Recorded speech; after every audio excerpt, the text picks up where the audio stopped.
Kuuluuko? Joo, hei kaikille. Mun nimi on Keijo Malkki ja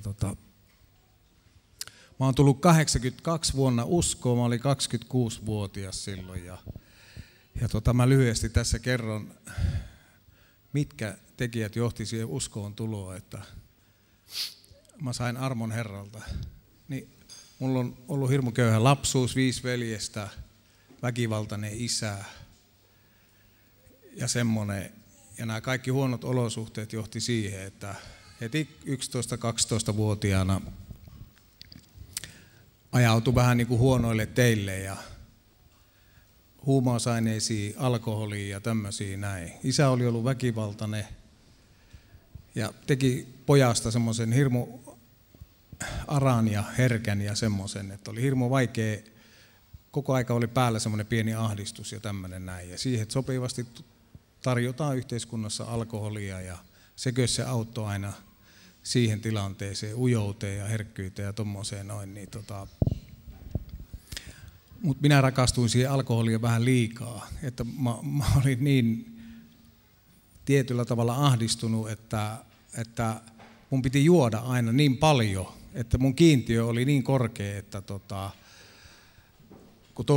mä olin kateellinen sellaisille kavereille, joiden ei tarvinnut juoda kuin vähän vaan ja tolleen, mutta mun piti juoda aina hirveän paljon ja sillä lailla. Ja siinä seurauksena oli se, että sitä tuli tehtyä kaikenlaisia tyhmyyksiä humalapäissään ja sillä lailla. Ja sitten sieltä ajautui niin kuin heti 15-vuotiaana niin pikkurötösten ja tämmöisten kautta heti 15 täytettyä niin vankilakierteeseen.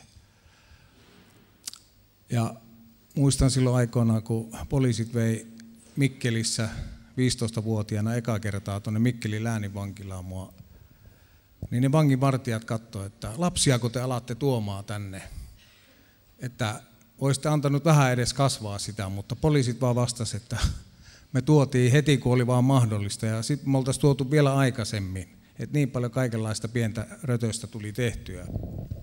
Siitä alkoi mun hirveä vankilakierre. Ja se vaan syveni, nämä mun ongelmat vaan syveni siitä ja mä olin jopa 7-8 kertaa vankilassa. Lyhyitä siviilijaksoja, semmoista 3 viikkoa ja 3 kuukautta ja tälleen näin. Ja se alkoholi ja yleensä huumeet ja kaikki tämmöiset kuulu osana niin kuin siihen mun elämään ja niistä mä yritin niin kuin, mutta se elämä sitten lähelle 26 ikävuotta, niin se oli ajautunut niin umpikujaa, että mä aina kyselinkin ihmeissä, että onko tämmöisellä kaverilla, jolla oli heti melkein syntyessään huonot lähtökohdat, huono lapsuus ja kaikki tämmöiset näin, ei keskittymiskykyä eikä mitään tämmöistä semmoista taitoa eikä mitään. Että onko tämmöisellä nuorella niin kuin mitään mahdollisuuksia tässä elämässä. Mä muistan, kun mä ajattelin aina, että miksi mä oon syntynyt tänne, miksi mun piti syntyä tänne, kun mä en niin kuin pysty oikein mihinkään, mä en osaa mitään, mä pelkään ihmisiä ja kaikkea tämmöistä näin. Että melkein niin kuin ylöspäinkin, kun aina silloin matkan varrella juttelin aina uskovienkin kesken ja kyselin melkein niin kuin Jumalaltakin, että miksi sä oot synnyttänyt mut tämmöiseen maailmaan. Mutta isä oli kuitenkin, vaikka oli alkoholisti ja väkivaltainenkin, niin kuitenkin puhui Jumalasta meille lapsille. Ja sieltä tuli semmoista kipinää ja kiinnostusta näihin asioihin. Niin tiedättekö, kyllä mä kokeilin siinä onnettomassa tilassani siellä vankilakierteessä, kokeilin kaikenlaisia niin kuin itseparannuskeinoja. Esimerkiksi psykologiaa luin, mietiskelyä, kokeilin joogaa, kaikkea tämmöisiä. Jopa menin karatekurssille, kun olin kuullut, että ne, jotka käy karatekoulua, ne on niin itseluottavaisia, että ne on niin semmoisia, että tasapainoisia ja tämmöisiä näin, että kun käyt sen karatekoulun, mutta eihän siitä tullut mitään.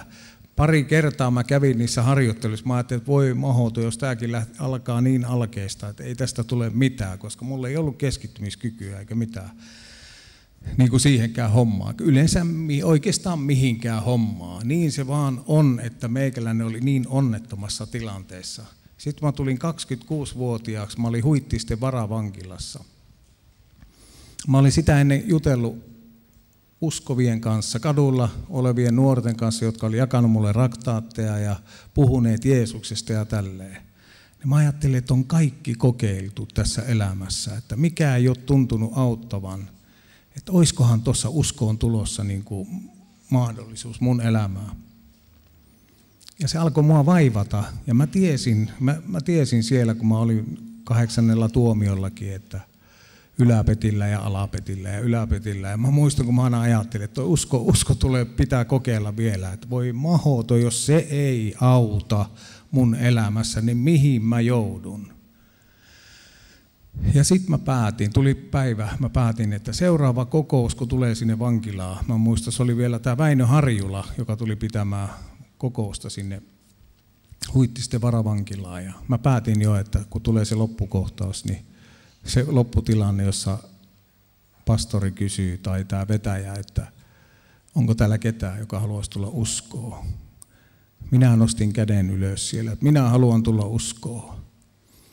Ja tiedättekö, kun mä tulin uskoon, minä ikään kuin sen uskon kautta, ajatelkaa, sen minä osasin tehdä.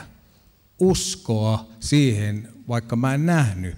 Niin se oli jotenkin tuntuu, että kyllä minä nyt uskoa osaan, että Jeesus on tässä näin ja minä uskon sinua. Mä uskon, että sä annat mun synnit anteeksi ja tälleen näin.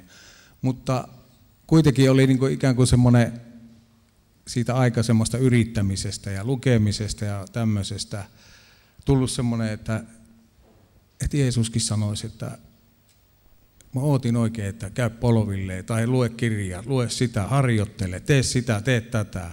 Mutta ei. Jeesus sanoi, että Keijo rakas, nyt vasta kun sinä tulit minun tyköni, minä olen odottanut sinua.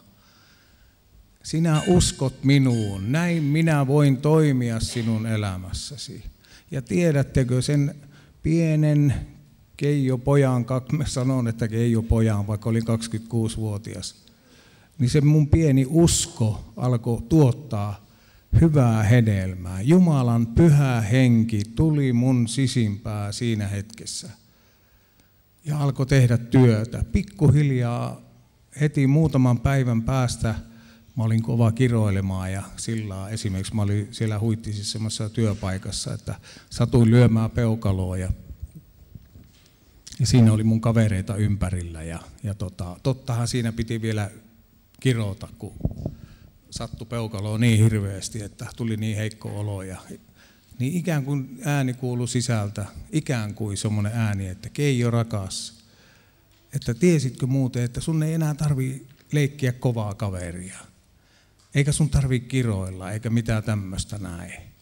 Että minä olen vapauttanut sut siitä. Sä saat olla se oma itsesi. Sun ei tarvitse esittää enää kenellekään. Muista, että minä olen sinun kanssasi. Ja silloin mä pääsin tästä kiroilusta. Se oli niin helppoa. Mun ei tarvinnut enää kiroilla. Sen takia mulla on semmoinen, nykyään semmoinen, mä sanon kehveli ja voi tahvo ja kaikkea tämmöistä. Ne on niin mukavia ja tämmöisiä. Ne ei häiritse ketään. Koska kirosanoissa on kuitenkin semmoinen pieni väkivaltainen elementti. Ajatelkaa vaikka joku kiroaa tuolla noin, niin heti ihmiset vetää maihin, että nyt on jotain vakavaa, kun joku kiroaa. Ja näin ollen mä pääsin alkoholista, tupakasta, kaikista tämmöisistä. Ja mä sain niin kuin oman elämäni takaisin. Jeesus antoi mulle elämän ja oikeuden olla oma itseni. Ja se oli mulle niin semmoista paratiisia, että mä oikein aina kävin innokkaasti kahvilla sillä uskon alkuaikoina. Ja kun ennen aina uskalti vaan olla humalapäissä ja tälleen ihmisten ilmoilla ja kaikissa bileissä ja tällaisissa näin, niin Jeesus opetti mut olemaan oma itteni. Ei tarvinnut esittää eikä tämmöistä näin. Ja se oli ihanaa.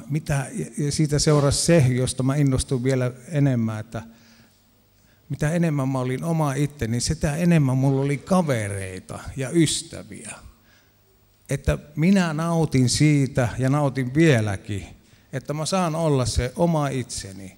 Niin mä huomasin, että silloin kun mä oon aito oma itseni, niin kaikki ympärillä olevat ihmiset, koska ihmisiähän me ollaan, vedetään mikä rooli hyvänsä, ollaan missä porukoissa tahansa, niin siellä meidän sisällä on se ihana ihminen. Jotenkin niin mahtava juttu, kun Jeesuskin tuli ihmisiksi ihmisen luokse.